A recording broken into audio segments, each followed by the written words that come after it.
Donald Trump abruptly and on Twitter canceled a planned state visit to Denmark, apparently because the Danish Prime Minister didn't want to talk about Greenland and selling it to the United States. Over to Europe now, where Denmark's Prime Minister Mette Frederiksen has been racing across the continent, trying to shore up support from allies. That following Donald Trump's repeated threats over Greenland. Create a 10-minute video on the topic, political and economic analysis content, the rising stakes in the Arctic. In the early months of 2025, a geopolitical drama unfolded that would reverberate through the halls of world diplomacy. Former U.S. President Donald Trump, now back in office after winning re-election in 2024, reignited a bold ambition he first floated in 2019, to acquire Greenland, the vast and resource-rich Arctic territory of the Kingdom of Denmark. What initially seemed like a far-fetched idea, dismissed as absurd by many at the time, was now being pursued with renewed vigor, raising the stakes for not just Greenland but the entire Arctic region. Trump's aggressive rhetoric and policy proposals signaled a major shift in U.S. foreign policy, with Greenland positioned as a strategic asset, not just for its geographical location but for its untapped resources. The U.S. president's public remarks, delivered with his signature bravado, made it clear: Greenland was essential to American security and must be brought under U.S. control. This was no longer just about access or economic partnership. Trump was now making outright claims to Greenland's sovereignty. The United States' renewed interest in Greenland was not just driven by strategic considerations. The island's vast mineral wealth was a crucial factor. Beneath Greenland's icy surface lay trillions of dollars in rare earth minerals, critical for high-tech industries and defense technologies. Trump and his advisors knew that whoever controlled Greenland would gain a significant advantage in the global race for resources. Moreover, Greenland's strategic position in the Arctic made it a key piece in the puzzle of Cold War-era defense strategies. The Pentagon, drawing from old Cold War plans, began exploring ways to secure long-term control of the island. By March 2025, Trump's National Security Council had revived historical documents from the Eisenhower administration, which outlined contingency plans for securing the Arctic. These plans, dating back to the 1980s, included strategies to modernize the Thule Air Base in Greenland, an important radar installation for monitoring Russian activity in the Arctic.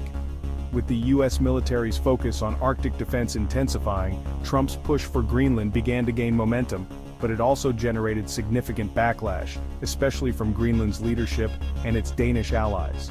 In the capital of Greenland, Nuuk, and in Copenhagen, the response was swift and unequivocal. Greenland's leaders, alongside Denmark's Prime Minister Mette Frederiksen, rejected the U.S. demands outright. For them, Greenland was not a pawn in a geopolitical game. It was an autonomous part of the Danish realm, and its future belonged to its people, not any foreign power. This firm stance marked the beginning of a tense and dramatic standoff between the United States and the Kingdom of Denmark. In mid-March, Denmark and Greenland issued a joint statement, rejecting any discussions about transferring sovereignty. The message was clear: any attempt by the U.S. to forcibly seize Greenland would be seen as an attack on NATO unity itself. This was a bold move, especially considering the military and strategic importance of Greenland. It was a small but significant demonstration of defiance, signaling that Greenland, along with its Danish protectors, would not be bullied into giving up its sovereignty. Greenland's leaders were equally vocal. Prime Minister Mute, a prominent figure in the government, expressed outrage over the U.S. posture, stating that the pressure from Washington was not only aggressive but disrespectful. He reminded the world that Greenland had been part of the Danish kingdom for over 800 years and was not for sale. This rare and public confrontation was a pivotal moment, not just for Greenland, but for the Arctic and international diplomacy as a whole. While this diplomatic clash played out on the world stage, something else was brewing behind the scenes, something that would change the direction of the saga and leave the U.S. caught off guard. At a time when superpowers were posturing and making threats, one nation had quietly executed a masterstroke that would alter the balance of power in the Arctic for good. As the diplomatic rhetoric intensified between the United States, Denmark, and Greenland, one nation stood on the sidelines, observing the unfolding drama with a different kind of strategy. Canada, rather than engaging in heated public exchanges or issuing threats, chose a path of quiet diplomacy and strategic partnership. While the U.S. was fixated on Greenland's sovereignty and mineral wealth, Canada had already been negotiating with Greenland not for territorial control but for access to its rich natural resources. Canada's approach was subtle, strategic, and cooperative. Instead of forcefully demanding Greenland's allegiance, Canada built trust and collaborated with Greenland's government on mutually beneficial economic projects. The culmination of this quiet diplomacy came in early 2025 when Canada, along with European allies, secured a groundbreaking mining agreement with Greenland, valued at approximately $3 billion. This deal was not just about securing access to Greenland's resources, it was about positioning Canada as a key player in the Arctic region. The agreement was a combination of mining partnerships and investment agreements that gave Canada a significant stake in Greenland's future, specifically in the extraction of critical minerals like rare earth metals, which are crucial for high-tech industries and defense technologies. What made this deal so remarkable was the full backing it received from Greenland's government, as well as the support of Denmark and European allies. The signing of the agreement was particularly significant in the context of the European Union's Critical Raw Materials Act, passed in 2023. This law aimed to secure reliable sources of critical minerals for Europe, with a target that 25% of the EU's supply of these materials should come from within Europe or friendly nations. Greenland, with its vast mineral resources, became a prime candidate. Canada, recognizing this opportunity, stepped in to ensure that Greenland's resources would be integrated into European supply chains, bypassing the United States in the process. At the heart of this strategy was Greenland Resources Inc., a Canadian mining company that had long been involved in mining projects in Canada. In late 2024, Greenland Resources signed a letter of intent with the European Investment Bank's climate-focused Green Fund.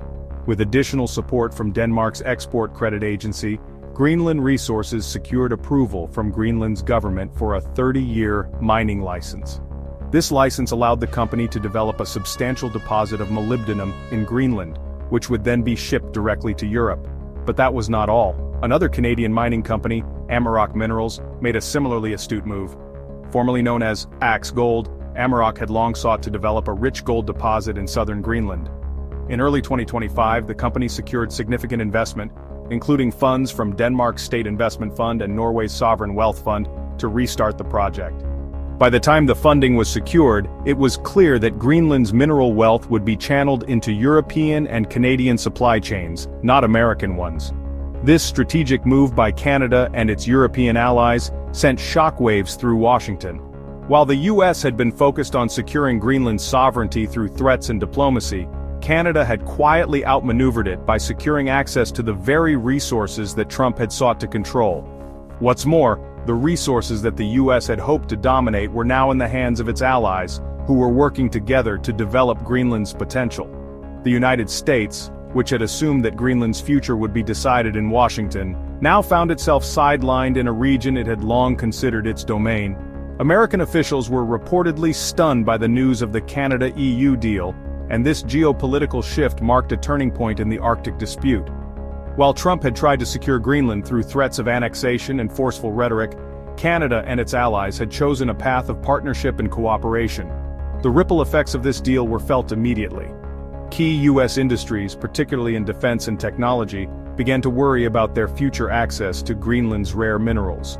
Molybdenum, for example, is a metal used to strengthen steel alloys, which are crucial for building fighter jets, tanks, and even hypersonic missiles. With Greenland's resources now largely earmarked for European supply chains, U.S. defense contractors such as Lockheed Martin and Raytheon were forced to explore alternative sources of critical materials. Similarly, the high-tech industry, which relies heavily on rare earth elements for everything from smartphones to electric vehicle batteries, found itself in a precarious position. As Greenland's resources flowed toward Europe, the U.S. faced the prospect of tighter supply and higher prices. U.S. companies, particularly those involved in clean energy initiatives, also saw their plans affected. The Inflation Reduction Act, IRA, which provided incentives for electric vehicles and clean energy technologies, had relied on access to critical minerals like those found in Greenland. With Europe now securing these resources, U.S. companies found themselves at a disadvantage in the global race for sustainable energy and technology. The impact of Canada's quiet diplomacy was not just economic, it was also political. The Canadian-EU partnership in Greenland was a direct challenge to Trump's Arctic ambitions. It demonstrated that alliances could be built without resorting to threats or coercion. Instead of relying on military might or territorial expansion, Canada had used economic statecraft to secure its place in the Arctic's future. For Greenland, this development represented a significant shift in its geopolitical landscape. Greenland's leadership had long expressed a desire for investment, infrastructure, and autonomy, not a change in sovereignty. By engaging with Canada and Europe, Greenland had found partners who respected its autonomy and shared its vision for the future.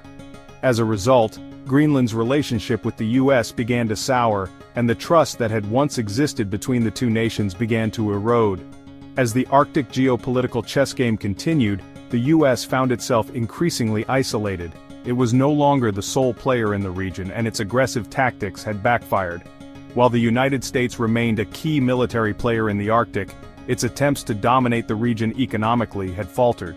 Meanwhile, Canada and its European partners had successfully secured their interests in Greenland, proving that collaboration could triumph over confrontation.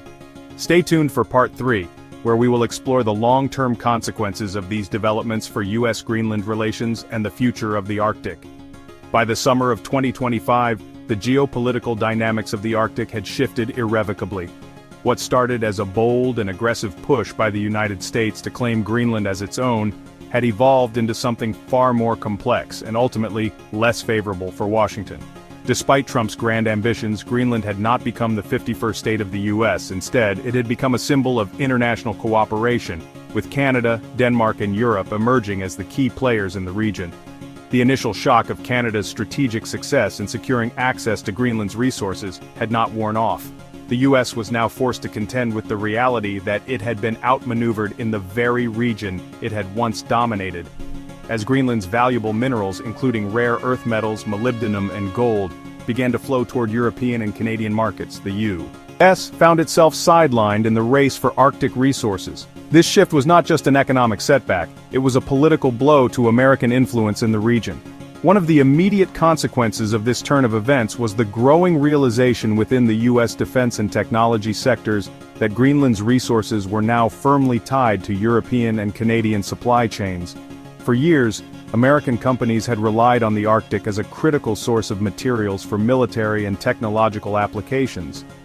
But with European countries now securing access to Greenland's wealth, U.S. industries faced the prospect of a tighter, more competitive market for essential minerals.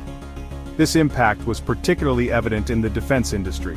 Molybdenum, which was once considered a potential strategic asset for U.S. military contractors, was now being earmarked for European use.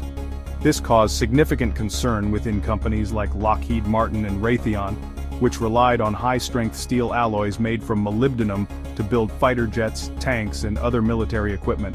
As a result, some U.S. defense contractors were forced to delay key projects, including tests of hypersonic missile systems, as they scrambled to secure alternative sources for these critical materials. The high-tech industry, too, felt the sting. Greenland's rich deposits of rare earth elements essential for electronics, electric vehicles, and renewable energy technologies were now under the control of Europe and Canada. U.S. tech firms, already grappling with supply chain disruptions, now faced the prospect of higher prices and uncertain availability of these materials. This posed a particular challenge to companies involved in the production of electric vehicles and clean energy technologies, which had long relied on access to Greenland's resources as part of their supply chain.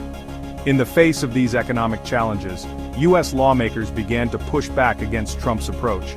Senators from both parties, concerned about the broader consequences of the Greenland standoff, began to question the wisdom of pursuing a confrontational policy. Senator Lisa Murkowski of Alaska, a Republican with deep expertise in Arctic policy, cautioned that Trump's aggressive tactics were undermining the very alliances that the U.S. needed to maintain its influence in the region. She pointed out that cooperation, not coercion, had long been the key to Arctic stability, and that America's heavy-handed approach could have far-reaching diplomatic consequences. On the other side of the aisle, several Democratic senators introduced a proposal calling for a collaborative approach to Arctic resource development. Rather than pushing for American ownership of Greenland, they suggested a plan that would involve working with Greenland and Denmark to jointly manage the extraction of the island's resources, ensuring that the benefits were shared equitably.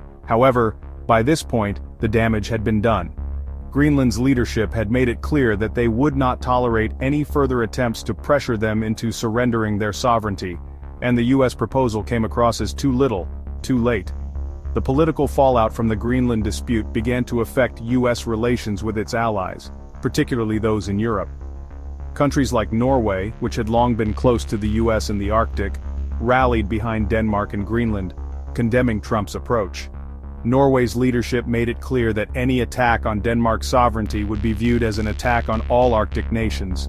The Norwegian government even began sharing intelligence with Denmark in case the situation escalated further, signaling that it was willing to stand firm against any US overreach in the region. Canada's role in this shifting landscape became even more pronounced. The quiet but effective diplomacy executed by Ottawa, in partnership with Greenland and European nations, had positioned Canada as a leader in Arctic affairs. The $3 billion mining and investment agreement that Canada helped broker with Greenland and its European allies effectively secured Canada's place as a key player in the Arctic's economic future. More importantly, Canada had managed to achieve its goals without resorting to threats or force, a stark contrast to the U.S. heavy-handed tactics. Greenland, meanwhile, began to assert its own vision for the future. The local government passed new legislation that ensured Greenlanders would benefit directly from the island's resource boom.